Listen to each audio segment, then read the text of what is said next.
Well, joining us now to talk more is travel expert managing editor at The Points Guy, Clint Henderson. Clint, thanks for joining us. Anytime. Happy almost New Year. Yes, and the same to you, a prosperous one for you.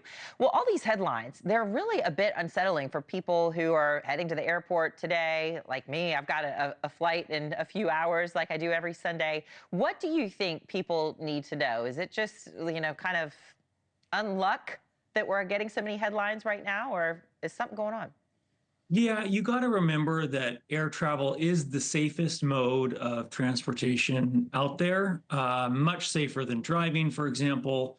We've had very few commercial airline accidents, and this plane in particular is a workhorse of the industry. Very few incidents, very few accidents. Overall, air travel is still extremely safe, and in fact, it gets safer and safer every year that goes on. We have really good safety systems in place. And unfortunately, and God bless the folks, the families of those killed. But in general, airline travel is very safe, and folks should be put at ease by that. Yes, of course. Where can we say safer if we're on an airplane? If there ever was some sort of incident, we see that in this South Korean tragedy, two members got out and they were crew members, it seems. Is there a certain part of the plane that you want to be in? I mean, I know this is not something that's going to happen regularly, but yes, it might cause some people to ease their minds a bit. Yeah, there's not a lot of great information because there's so few crashes about the best place to be seated. I think in this case, it sounds like they were in the back of the plane, but you can't tell. Every accident is different. So I wouldn't try to pick a seat based on that. Okay. Yeah, of course.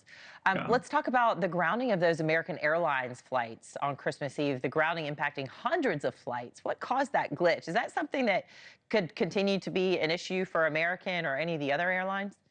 Yeah, I want to give a shout out to American Airlines for getting that issue fixed within an hour. It did lead to several delays. And then for American Airlines, their major Dallas hub was really impacted all week by thunderstorms. But the good news is in all of this, like unlike the big CrowdStrike outage that we saw last summer, the recovery was very quick. So, not that many flights canceled. There were a lot of delayed flights, but they got things back together. And I think that's the story of the airline industry this year.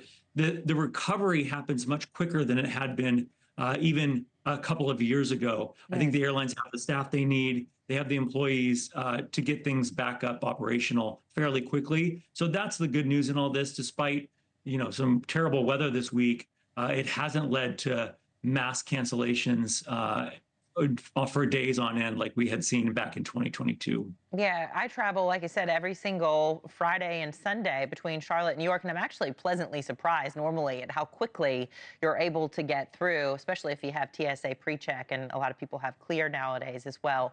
Let's get to this. This is the first holiday season since the new Transportation Department rule on cash refunds for customers for canceled or significantly delayed flights. Do passengers have to request a refund? How does that happen exactly?